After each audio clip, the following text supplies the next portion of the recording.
हरे Krishna Gita wisdom series में आप सभी का स्वागत है। आज बहुत ही मुख्य विषय पर हम चर्चा करेंगे क्योंकि अधिकतर लोगों को इस यहाँ पर जाने की भी इच्छा होती है, उसको अनुभव करने की भी इच्छा होती है और अपने जीवन को हेवन जैसा ही रखने की भी इच्छा होती है। तो जब भी इस शब्द को मैं सुनता हूँ हेवन, जब भी हम डेलिकेसी खाते थे या बहुत सारे सिनेमाओं में मैंने देखा है, जब भी वो व्यक्ति कोई अच्छा पदार्थ खाते थे वो कहते थे हेवन, क्या सुंदर है, क्या स्वर्ग ही है। और हर जो टूरिज्म इंडस्ट्री है हर देश का यही एडवर्टाइज करता है हर जगह कि come and experience heaven on the earth. Switzerland में आइए, पैराडाइज का एक्सपीरियंस कीजिए। कश्यप मुनि द्वारा जो निर्मित कश्मीर भी है, लोग कहते हैं कि जन्नत है वो, आइए जन्नत को अनुभव कीजिए। दाल लेक के पास आइए, गुलमर्ग में आइए, यहाँ पर ये कीजिए और इतने सौंदर्य को देखते रहिए, वादियों को देखिए। मुख्य गोल क्या होता है? साधारणतः हर एक व्यक्ति चाहता है कि वो स्वर्ग का अनुभव करे और स्वर्ग के बारे में उल्लेख सभी मुख्य धाराएं जो धर्म है उन सब में बहुत अच्छी तरह उल्लेख है। और ये हेवन जो शब्द है ये हिब्रू से जो आया हुआ या मिडल इंग्लिश या फिर उसके बाद जो अर्लियर इंग्लिश था वहाँ से आया हुआ यह शब्द है जो क्रिश्चियनिटी में बहुत बार उपयोग किया जाता है। इस शब्द का उपयोग जूविश जो ग्रंथ है थोरा माने जो ओल्ड टेस्टामेंट है उसके पहले जो 5 पुस्तक है उसको कहा जाता है थोरा या जूविश लोग का ट्रेडिशनल पुस्तक है। और उसके बाद जो भी है उन जो क्रिश्चियंस लोग फॉलो करते हैं ज़्यादातर। और हम देखते हैं कि कैसे हेवन शब्द आता है मिडिल जो सेंचुरी का जो इंग्लिश था या मिडल एज का जो इंग्लिश था, उस मिडल एज का अर्थ भी 1000 या उसके पूर्व पढ़ोगे या कुरान में तो हम देखते हैं किस प्रकार से अनेक अनेक ग्रंथों में और सब जगह पर वर्णन है हेवन के बारे में, स्वर्ग के बारे में बहुत ही सिस्टमैटिकली बताया गया है। उसका कारण सबसे बड़ा ये है कि हर व्यक्ति चाहता है कि वहाँ पर जाकर वो निवास करें, उसको प्राप्त करने का प्रयत्न करें और इसी आशा से व्यक्ति प्रयत्न करते रहते हैं। परंतु जिस प्रकार से उस हेवन को दुरुपयोग करके जिस प्रकार से जिहादी उपयोग करते हैं वो गलत धारणा है। परंतु अच्छे कार्य करके व्यक्ति वहाँ पर जा सकते हैं। अब जो हमने 11 से 30 श्लोक के बीच पूर्ण पुरुषोत्तम भगवान श्री कृष्ण अर्जुन का जो मुख्य ये था कि कंपैशन, दया थी उनकी, तो दया शरीर के प्रति था, इनकी मृत्यु हो जाएगी उनको लगता था। तो कृष्ण ने उनको क्लियर कट बतलाया कि कैसे ये सभी शाश्वत आत्मा है और इनका अंत नहीं होता है। निश्चिंत होकर बिना कोई चिंता करते हुए युद्ध लड़ो और इन पर विजय प्राप्त करो, ये कहने का प्रयत्न करते हैं। दूसरा, पहले अध्याय के 31 से 35 के बीच एक और कारण वो देते हैं कि सारे मेरे रिश्तेदार अगर मारे गए, मेरे गुरुजन मारे गए, मेरे मित्र मारे गए, मेरे पुत्र पौत्र लोग मारे गए, तो मैं किनके साथ भोग करूंगा, किनके साथ एंजॉयमेंट करूंगा? रिश्तेदारी नहीं है तो एंजॉयमेंट करूँ कैसे? तो ये प्रश्न पूछने के बाद अभी उनका उत्तर प्रारंभ कर रहे हैं 31 to 37 के बीच, जो अभी हम आज चर्चा करने वाले हैं सेकेंड चैप्टर के।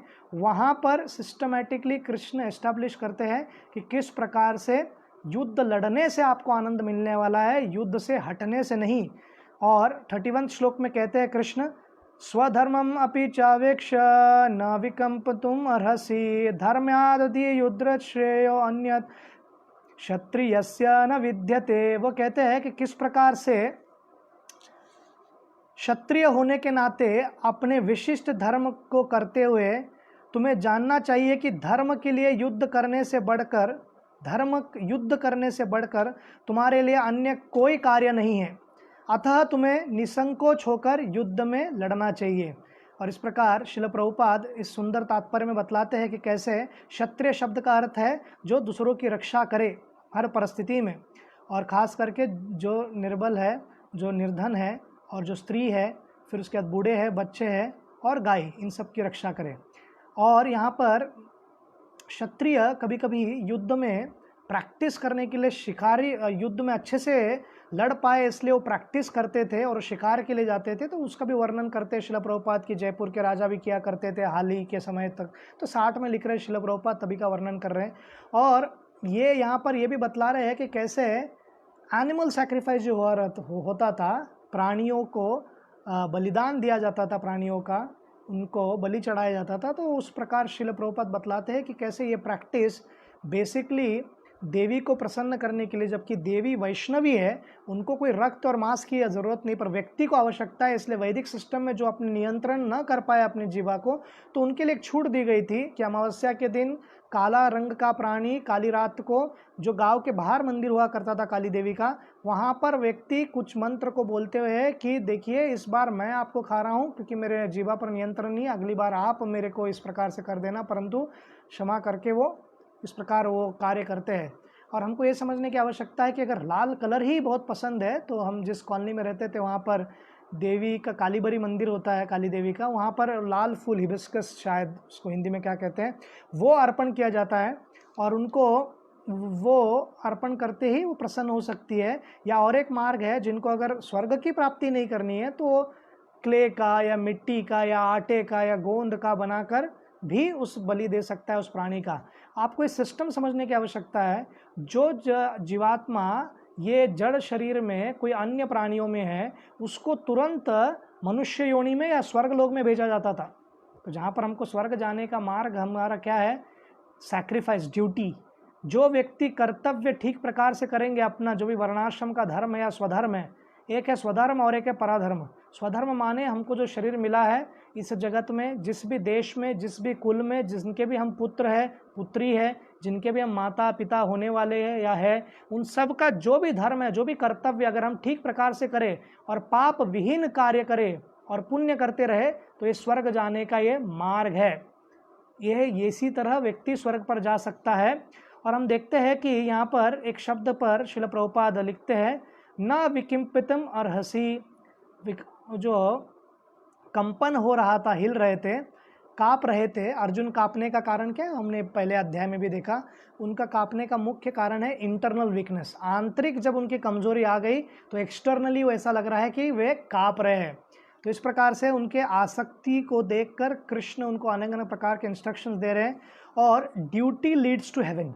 अगर हमने ठीक प्रकार से अपने सभी कार्यों को किया, वैदिक सिस्टम क्या है, Vedic culture is all inclusive, it is multi level monotheism. Monotheistic है वैदिक कल्चर, बट जैसे अब्राहमिक रिलीजन का मोनोथियज्म है कि एक भगवान है, बाकी सब पेगन्स है, बाकी सब फॉल्स गॉड्स है, वैसा प्रकार नहीं है। बाकी सभी देवी देवता भी शक्तिशाली है, पूर्ण पुरुषोत्तम भगवान श्री कृष्ण के दिए हुए शक्ति से ही कार्य करते हैं और अपने आप में उनका अस्तित्व है और बहुत महत्वपूर्ण है और उनका लोक भी है, उनके भक्त भी है, सब कुछ है। तो वैदिक सभ्यता इज मल्टी लेवल मोनोथियज्म। तो अलग अलग प्रकार का, जैसे पिरामिड की तरह है, सर्वोच्च पिरामिड का जो ऊपर का जो पॉइंट आएगा वो कृष्ण भक्ति है। सो वैदिक culture is not exclusively Krishna, it is conclusively Krishna. अर्थात पूर्ण प्रकार से पूर्ण पुरुषोत्तम भगवान श्री कृष्ण की भक्ति सर्वोच्च है, पीक है, हाईएस्ट है, माउंट एवरेस्ट है। अगर तुलना की जाए इस भौतिक जगत के कोई उदाहरण से, सर्वोच्च है, हाईएस्ट आनंद मिल सकता है व्यक्ति को। तो ये हेवन का जो वर्णन अब्राहमिक रिलीजन में हाईएस्ट बताया जाता है, क्योंकि अधिकतर अब्राहमिक रिलीजन कर्मकांड के स्तर पर ही है और बहुत कम लोग भगवत प्राप्ति के मार्ग पर जाते हैं। और हेवन में भी अगर जाना ही है, इस्लाम के हिसाब से अगर आप देखा जाए, तो उनको कहा जाता है कि वहाँ पर 71 हूर आपका इंतजार कर रही है। क्यों? सेंस एंजॉयमेंट के लिए। तो यहाँ पर व्यक्ति तथाकथित अपने आप का प्राण का बलिदान देकर वहाँ पर भी क्यों जा रहा है? भोग करने के लिए। परंतु वैदिक सभ्यता में बताया गया कि स्वर्ग है, परंतु स्वर्ग हाईएस्ट नहीं है। स्वर्ग लोक में व्यक्ति जो भी जाते हैं और जितना भी उनका बैंक का डिपॉजिट है, पुण्य जितना उन्होंने कमाया है, वे सभी पुण्य जब तक समाप्त नहीं हो जाता है वो वहाँ पर रह सकते हैं। पर जैसे ही समाप्त हो जाता है, अकाउंट फ्रीज हो जाता है, तो व्यक्ति को नीचे आना पड़ता है और फिर जिस प्रकार से उसकी कर्मा होगी उस प्रकार उसको शरीर मिलता है। तो ये सबको समझने की आवश्यकता है। हालांकि हेवन बहुत एंटाइजिंग है, हालांकि स्वर्ग बहुत आकर्षित कर सकता है, परंतु सदैव के लिए हम वहाँ पर नहीं रह सकते। तो हमने देखा है कि बहुत लोग टूटते हुए तारा से भी आशीर्वाद लेते हैं या कुछ मानते हैं, अपनी मनोकामना रखते हैं। एक्चुअली वो स्वर्ग के ही देवता है, लेसर गॉड्स, देवता, जिनको जैसे कार्य हो जाता है धरती पर फेंक दिया जाता है, तो उस प्रकार से वो योनि से, अलग अलग योनियों से फिर जन्म लेते हैं। तो spiritual culture cultivates human from survival of fittest to sacrifice by the fittest. अर्थात ये दुनिया पूरा केवल सर्वाइवल ऑफ फिटेस्ट का कंपटीशन चल रहा है। If you see any this, जो सुपर मार्केट का जो सिस्टम है, जो ये कंज्यूमरिज्म का जो सिस्टम है, जो हम अभी व्यापार वगैरह करते हैं, उससे हम पीछे तो नहीं हट सकते। It's all about survival of fittest. China 1 inch नहीं छोड़ेगा, भारत 1 इंच जाने नहीं देगा, अमेरिका सांस लेने नहीं देगा नॉर्थ कोरिया को, नॉर्थ कोरिया हमेशा नाक में दम करेगा अमेरिका के, ईरान अपना कार्य करता ही रहेगा, अमेरिका कितना भी सैंक्शन क्यों ना ला दे वो अपना कार्य छोड़ेगा नहीं, पाकिस्तान अपना कार्य छोड़ेगा नहीं। हर जगह आप जहाँ पर भी देखो, हर देश में, हर समाज में ये सर्वाइवल ऑफ फिटेस्ट का कंपटीशन चल रहा है। पर हम प्रकृति के रूप में अगर आप देखो तो ये सर्वाइवल ऑफ फिटेस्ट ज़्यादा इंस्पायर नहीं कर पाता है, मीनिंग नहीं देता है लाइफ को। क्या पूरा जीवन केवल लड़ते रहना है कि मैं फिट हूँ, मैं सबसे महत्वपूर्ण हूँ, मैं बहुत शक्तिशाली हूँ, मैं ही जी सकता हूँ। और हमने देखा है कि बहुत जगह ये भी बताया जाता है इंजीनियरिंग कॉलेजेस में वगैरह कि जीत गए तो विनर्स ही सब कुछ है, लूजर्स कुछ नहीं मिलता है उनको, इस प्रकार से बताया जाता है। और ये एक्चुअली हम देखते हैं कि ट्विन टावर पर जब अटैक हुआ था सितंबर 9/11/2001, तब बहुत सारे रेस्क्यूअर लोग जो थे बचाने का प्रयत्न कर रहे थे, उनको मालूम था कि बिल्डिंग के आसपास भी गए तो मृत्यु निश्चित है, फिर भी अपने प्राण को निछावर करने के लिए तैयार थे, क्योंकि ड्यूटी उनको आकर्षित करता है, हायर वैल्यूज आकर्षित करता है। इसलिए हम सब में एक स्प्लिट व्यक्ति है, हमको भौतिक इच्छाएं भी पूर्ण करनी है और हमको आध्यात्मिक इंक्लिनेशन भी है। जब भौतिक इच्छाओं को प्राप्त करने के बाद हमको पता चलता है कि मजा नहीं दे रहा है, आनंद नहीं मिल रहा है, सब कुछ है मेरे पास, धन है, संपत्ति है, फेम है, अच्छी पत्नी है, अच्छे पति है, सब कुछ होने के बाद, घर वगैरह सब कुछ होने के बाद, मान है, सम्मान है, फिर भी आनंद नहीं मिल रहा है, तो फिर वो स्पिरिचुअलिटी की ओर जाता है। परंतु क्योंकि डेडिकेशन नहीं है, सरेंडर नहीं है, और खास करके बोनाफाइड संप्रदाय नहीं है, और खास करके पता नहीं कि कैसे प्रैक्टिस करना है, तो व्यक्ति फिर धीरे धीरे हट जाता है उस मार्ग से। हम ये भी देखते हैं। इतना ही नहीं, हम आगे ये देखते हैं कि व्यक्ति अगर धर्म के कार्य से जुड़ जाए और वो ले डाउन कर दे, ड्यूटीज करने का प्रयत्न करे, तो व्यक्ति धीरे धीरे कम से कम स्वर्ग तक पहुंची जा सकता है। अगर लाइफ परफेक्ट ना हो तो लॉस क्या है। और इसलिए एक स्तर पर योद्धा को लड़ने की आवश्यकता है और दूसरे स्तर पर स्पिरिचुअल वॉरियर जब भी प्रचार करने का प्रयत्न करते, जैसे श्रील प्रभुपाद सबसे शक्तिशाली स्पिरिचुअल वॉरियर थे 20th सेंचुरी के, पाश्चात्य देश में जाकर कृष्ण भक्ति का प्रचार किया। कोई व्यक्ति, कोई अनुकूल वातावरण नहीं था, कोई फैसिलिटीज नहीं थी, पर श्रील प्रभुपाद ने वो क्रांति और वो पूर्ण कर पाए क्योंकि उनमें वो इच्छा थी। तो सर्वप्रथम हमने देखा कि पहले श्लोक में ड्यूटी के ऊपर फोकस है, सेकंड में डेस्टिनी के ऊपर फोकस आएगा। अभी डेस्टिनी मतलब आपको क्या मिलेगा। तो कृष्ण कहते हैं, पार्थ वे क्षत्रिय सुखी है जिन्हें ऐसे युद्ध करने का अवसर अपने जीवन में प्राप्त होता है जिसके लिए स्वर्ग लोक के द्वार अपने आप खुल जाते हैं। सो योद्धा जब भी युद्ध लड़ते थे, एक उनके अंदर एक क्या कहते हैं, एक मोटिवेशन होता था, क्योंकि मारे भी गए तो भी हम स्वर्ग लोक जाएंगे और जीत गए तो इस जगत पर हमको स्वर्ग प्राप्त होगा। और अर्जुन के कॉन्टेक्स्ट में तो परफेक्ट बैठता था, क्योंकि उनकी राजधानी इंद्रप्रस्थ थी, जो इंद्र के अमरावती, जो स्वर्ग के अमरावती है, उसको भी नीचा दिखा सकती थी। इतना सुंदर वो बनाया गया था राज्य अर्जुन द्वारा और मायादानों का हेल्प लेकर। सो कृष्ण, अगर आप हमारे मन में प्रश्न आएगा कि गोलोक वृंदावन वैकुंठ के बारे में वर्णन क्यों नहीं कर रहे, ये स्वर्ग वगैरह का वर्णन क्यों करते रह रहे हैं। स्वर्ग वगैरह का वर्णन करने का उद्देश्य क्या है कि कृष्ण सिस्टमैटिकली एक व्यक्ति को लेना चाहते हैं। जो व्यक्ति अटैच्ड है उसको डायरेक्टली आप कृष्ण भक्ति सब कुछ छोड़ दो, ये नहीं कह सकते। कम से कम हेवन के कॉन्टेक्स्ट में आओ। लड़ना है तो आपको देखो यहाँ पर जाना है तो हेवन के स्तर पर आने का प्रयत्न करो। स्वर्ग अगर आपको प्राप्त करना है तो कर्मकांड का मार्ग का पालन करना होगा। वैदिक सभ्यता में ये सकाम कर्म के माध्यम से हमको बतलाया गया है कि कैसे व्यक्ति स्वर्ग को प्राप्त कर सकता है और वो कैसे प्राप्त करते हैं। और उसके बाद उनका फोकस आएगा 33rd, 34th, 35th और 36th और 37th श्लोक में। 33rd के एक लाइन में पाप शब्द का वर्णन किया गया है कि अगर आप अपना ड्यूटी नहीं करोगे तो आपको पाप लगेगा, क्योंकि आपका वो कार्य करना है, आपका ड्यूटी करना आपकी ज़रूरत है। अगर कोई बॉर्डर सिक्योरिटी फोर्स है, अगर कोई इंडियन डिफेंस सर्विसेज अपना कार्य न करे, वो लोगों ने अपना प्राण क्यों त्याग दिया। 20 लोग मारे गए बिहार रेजिमेंट के, क्योंकि उनको पता है कि मेरा कर्तव्य है। प्राण जाएगा भी तो भी चलेगा, पर लद्दाख की रक्षा करनी है, लद्दाख के एक एक मिलीमीटर की रक्षा करनी है। भारत भूमि है मेरी और इसकी मैं रक्षा करूंगा। तो ये इनका हायर प्रिंसिपल्स, हायर वर्च्यूज है, जिसके कारण व्यक्ति कार्य करता है। अन्यथा हर एक व्यक्ति केवल स्वार्थ के स्तर पर, सर्वाइवल ऑफ फिटेस्ट के स्तर पर विचार करने लग जाए तो कभी भी कोई नोबल कॉज कर ही नहीं सकता है। जितना भी नोबल कॉज, जितना भी आविष्कार, जितने भी महान कार्य इस जगत में हुए हैं, कोई ना कोई सैक्रिफाइस किया है, तब जाकर हुआ है। परंतु 33rd के और 34th वर्ष में नेक्स्ट अकीर्ति पर फेमस करता, मुख्य उनका ध्यान है कृष्ण का, और बता रहे हैं कि देखो अगर आपने युद्ध नहीं लड़ा, आप इतने फेमस हो। अर्जुन फेमस क्यों है? अरे शिव जी किराट के रूप में आए तो उनकी बराबरी किए और विराट राज्य के बाहर द्रोण, भीष्म, कृपा इन सबको हराया। इंद्र को प्रसन्न किया, शिव जी को प्रसन्न करके पशुपति अस्त्र ले आए। द्रोण के प्रमुख शिष्य थे, ये पूरी दुनिया जानता था अर्जुन कौन है। तो इसलिए अगर आप ये युद्ध छोड़कर जाओगे तो सबको पता चलेगा। और ये मत समझना कि कोई कुछ नहीं कहेगा, तो उनको तो पता है कि मुझे ये धर्म का कार्य कर रहा हूँ। सो कृष्णा यहाँ पर ना तो रेकमेंड कर रहे ना तो कंडोन कर रहे, ऐसा प्रेरणा भी नहीं दे रहे कि स्वर्ग ही हाईएस्ट है उधर जाओ, और ये भी डिस्करेज भी नहीं कर रहे। तो प्रचारक फोकस क्या है कि कोई भी व्यक्ति का अगर रेपुटेशन चला जाए तो प्रचार कैसे करेगा। अगर प्रचारक के कपड़े पर या चरित्र पर दाग आ जाए तो उस दाग लोगों को दिख कर आता है। चंद्रमा पर जो दाग है उसके कारण पूरा दिख कर आता है। चंद्रमा इतना सुंदर है फिर भी वो दिख कर आता है। उसी प्रकार साधु हो, सन्यासी हो, एक दाग से भी व्यक्ति लोग देखते रह जाते हैं। और एक बार ट्रस्ट चला गया तो फेथ नहीं रहेगा तो फिर उनके मुख से निकलने वाली जो कथा है वो कैसे सुन पाएंगे। और इस प्रकार हम देखते हैं कि डिवोटी अपने रेपुटेशन के लिए कंसर्न नहीं है, परंतु वो चाहता है कि लोग सुन पाए ताकि उनका शुद्धिकरण हो, इसलिए उसका ध्यान रखते हो।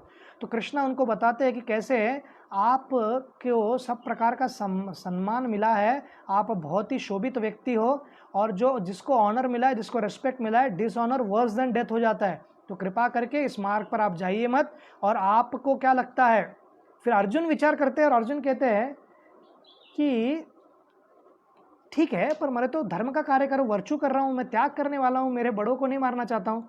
वो आपको लगता है, पर बाकी लोग कर्ण, दुर्योधन, दुशासन ये सोचेंगे कि आप बहुत धार्मिक थे, आप अपने लोगों को, संबंधियों को मारना नहीं चाहते थे, इसलिए युद्ध भूमि से चले गए। वो कहेंगे कायर था अर्जुन, डरपोक था, युद्ध को देखकर उसका नर्व्स नहीं था लड़ने का, और जब प्राइम इवेंट आया तो वहां से वो निकलकर भागने का प्रयत्न कर रहा है, डरपोक है वो। तो आपको ये अच्छा लगेगा। और 36वें श्लोक में वो बतलाते हैं कि किस प्रकार से आप ये सब झेल नहीं पाओगे, और इसके लिए तुम्हारे शत्रु तुमको अनेक अनेक प्रकार के असमर्थ्य कहोगे। जो इतना महान योद्धा है, उसको अगर कोई व्यक्ति आकर कहे कि तुम में क्षमता नहीं है, तुम में कला नहीं है, तुम कर नहीं सकते थे, तो उसे कैसा लगेगा, और ये आपको बहुत दुख देगा। और 37 में कृष्ण बतलाते हैं, अरे लूज सिचुएशन नहीं है। जैसे फर्स्ट चैप्टर में अर्जुन बोल रहे थे कि मैं लड़ूं या ना लड़ूं, लूज सिचुएशन है। कृष्ण कह रहे विन विन सिचुएशन है। अगर आपने लड़ा और युद्ध जीत गए तो इस धरती के आपके जो युधिष्ठिर है, इस पूरे भूमंडल के राजा बन जाएंगे। और अगर आप हार भी गए तो भी आपको स्वर्ग प्राप्त होगा, कीर्ति प्राप्त होगी, आपका नाम अर्जित होगा कि आप कितने बड़े योद्धा थे। तो डरना किस बात का है अर्जुन, उठाओ धनुष और लड़ो। तो मैसेज ऑफ गीता ये नहीं कि वायलेंस है, मैसेज ऑफ गीता क्या है, साइलेंस नहीं रहना है। तो क्षत्रिय को नॉन वायलेंस कभी कभी ट्रिक हो सकता है, कभी कभी एक डिप्लोमेसी हो सकता है, but it can not be a common practice. हमारा भारत बहुत प्रसिद्ध है कि महात्मा गांधी जी अहिंसा के मार्ग से हमको स्वतंत्रता दिलाए, वो एक सच है। परंतु एक सच है कि ईस्ट इंडिया कंपनी या ब्रिटिश जो सरकार थी या रॉयल जो भी इंग्लैंड आर्मी था, वो सुभाष चंद्र बोस के हाथों से इतना, आज़ाद हिंद फौज से इतना नुकसान झेल चुका था, और नुकसान नहीं झेल सकते थे, इसलिए उन्होंने रिट्रीव किया। और यूनाइटेड नेशंस ने इंडिपेंडेंस प्रोसेस चालू कर दिया था, इंपीरियलिज्म को एंड कर दिया था। अगर इंग्लैंड पीछे नहीं हटता तो उन पे बहुत सारे सैंक्शंस आने वाले थे। नथिंग अगेंस्ट कि जो भी व्यक्ति ने योगदान दिया वो है, परंतु केवल एक ही मार्ग से व्यक्ति का कार्य हुआ ऐसा बिल्कुल नहीं है। सुभाष चंद्र बोस जी का भी बहुत सुपर क्रेडिट था। और हम देखते हैं कि इस जगत में आप कितना भी महान कार्य क्यों ना करो, इतना बलिदान दिया, सब कुछ दिया, परंतु एक इतिहास के किताबों में एक गुमनाम बाबा के नाम में रह गए हो। ना कोई जानता है उनका अंत कैसे हुआ, ना वो कभी फाइल्स खुल पाया, कब खुलेगा भविष्य में किसी को नहीं पता। उनके फैमिली को कभी नहीं पता चल पाया कि व्यक्ति कहाँ थे अंतिम दिन में। इतना महान व्यक्ति, इतना सब त्याग किया, इतने हाईली एजुकेटेड थे और इतने प्रभावशाली व्यक्ति थे। साधारणतः कांग्रेस ज्वाइन कर दिए होते तो बहुत बड़े मंत्री बन गए होते, परंतु ये सब त्याग करते, उनको सही मार्ग पता था और उन्होंने किया। वो कृष्ण कहते हैं कि देखो, आपको कुंती पुत्र है इसलिए आपको युद्ध लड़ने की आवश्यकता है, इसलिए हमारे जीवन में भी हमको पीछे हटने की आवश्यकता नहीं है। जो भी हम प्राप्त करना चाहते हैं, अर्जुन के जैसे कॉन्फिडेंस लाने के लिए हमको कृष्ण का आश्रय लेने की आवश्यकता है। और कृष्ण का आश्रय, और कृष्ण हमारे कोच हो, तो कृष्ण केवल क्रिटिक नहीं है, कोच है। तो हमारे जीवन में बहुत सारे लोग क्रिटिक लोग रहते हैं, निरंतर निंदा करते हैं। और यहाँ पर ये भी बतलाया जा रहा है, कृष्ण कहते हैं कि निंदा तुम झेल नहीं पाओगे क्योंकि तुम्हारी निंदा इतनी हुई नहीं है। तो मैं जानता हूँ आपके स्वभाव को, तो कृपया करके इसको त्याग दो। और हम देखते हैं कि किस प्रकार से भगवान का यहाँ पर हाथ है। और आज ही के दिन 22 जून, if I am correct, 1986, Mexico City राजधानी है देश मेक्सिको का, जो मेक्सिको बॉर्डर करता है अमेरिका को, और नीचे है पूरे कॉन्केफ्स के country, central American countries. Mexico Spanish बोलता है और अमेरिका इंग्लिश बोलता है, तो उनमें वही वाद है भाषा का, और वो सब चलता ही रहता है हमेशा। बहुत सारे मेक्सिकन्स अमेरिका में आते हैं और घरगुती जो काम रहता है, हाउस होल्ड का, वो काम करते हैं, बेचारे कार धोते हैं, सब कामगार का जो भी कार्य है बेचारे मेक्सिकन्स करते हैं। तो ये दृष्टिकोण से भी आप देखिए, तो ये मेक्सिको सिटी में वर्ल्ड कप हो रहा था, बहुत बड़ा ऐतिहासिक है, और क्वार्टर फाइनल मैच था और कोई साधारण लोगों के बीच नहीं था। 4 साल पहले ही इंग्लैंड और अर्जेंटीना का बहुत ही भयंकर युद्ध हुआ था। 4 साल पूर्व, मतलब 1986 नहीं, 1982 का बात कर रहा हूँ। तो फैकलैंड आइलैंड्स करके है, वो हार गए थे अर्जेंटीना। अब जैसे भारत पाकिस्तान का क्रिकेट के फील्ड में मैच होता है, हॉकी के फील्ड में होता है, उससे भी ज़बरदस्त प्रतिद्वंदी है अर्जेंटीना और इंग्लैंड फुटबॉल के मैच में। और उस मैच में क्वार्टर फाइनल में 1 अप था इंग्लैंड। और फिर उसके बाद डिएगो मैराडोना, जो बहुत ही फेमस, पेले के बाद, ब्राज़ील के बाद ये व्यक्ति को माना जाता है, उन्होंने अपने हाथ को ऊपर किया लास्ट मोमेंट्स पे, और उनके हाथ को लगकर गोल गया और रेफरी को पता नहीं चला, और उसको कहा जाता है हैंड ऑफ गॉड गोल। भगवान का हाथ था जैसे वो मानते हैं, तो उस प्रकार से उनको गोल मिला। और उसके बाद उन्होंने गोल ऑफ द सेंचुरी किया। वो अलग तरीके से उन्होंने एकदम प्रॉपर तरीके से मारा, पर उनको बहुत ऐतिहासिक, इस शताब्दी का सबसे अच्छा गोल माना जाता है 20th सेंचुरी का। तो इस प्रकार से क्वार्टर फाइनल में वो जीत गए, इंग्लैंड निराश हो गए और आगे जाकर वर्ल्ड कप भी जीत गए। उसी प्रकार अर्जुन के जीवन में निराशा के समय एक हाथ था, वो पूर्ण पुरुषोत्तम भगवान श्री कृष्ण का हाथ भी था, वाणी भी था। अंतर क्या है अर्जुन और डिएगो के बीच में? डिएगो मैराडोना भी प्रसिद्ध थे, बहुत यशस्वी थे। जितने यशस्वी वो है फुटबॉल के क्षेत्र में, उतने ही यशस्वी और प्रोलिफिक होंगे अर्जुन आर्चरी के क्षेत्र में, उस ज़माने में, धनुर्विद्या में और योद्धा में। परंतु अंतर एक ही है, यहाँ पर कृष्ण का गाइडेंस नहीं था।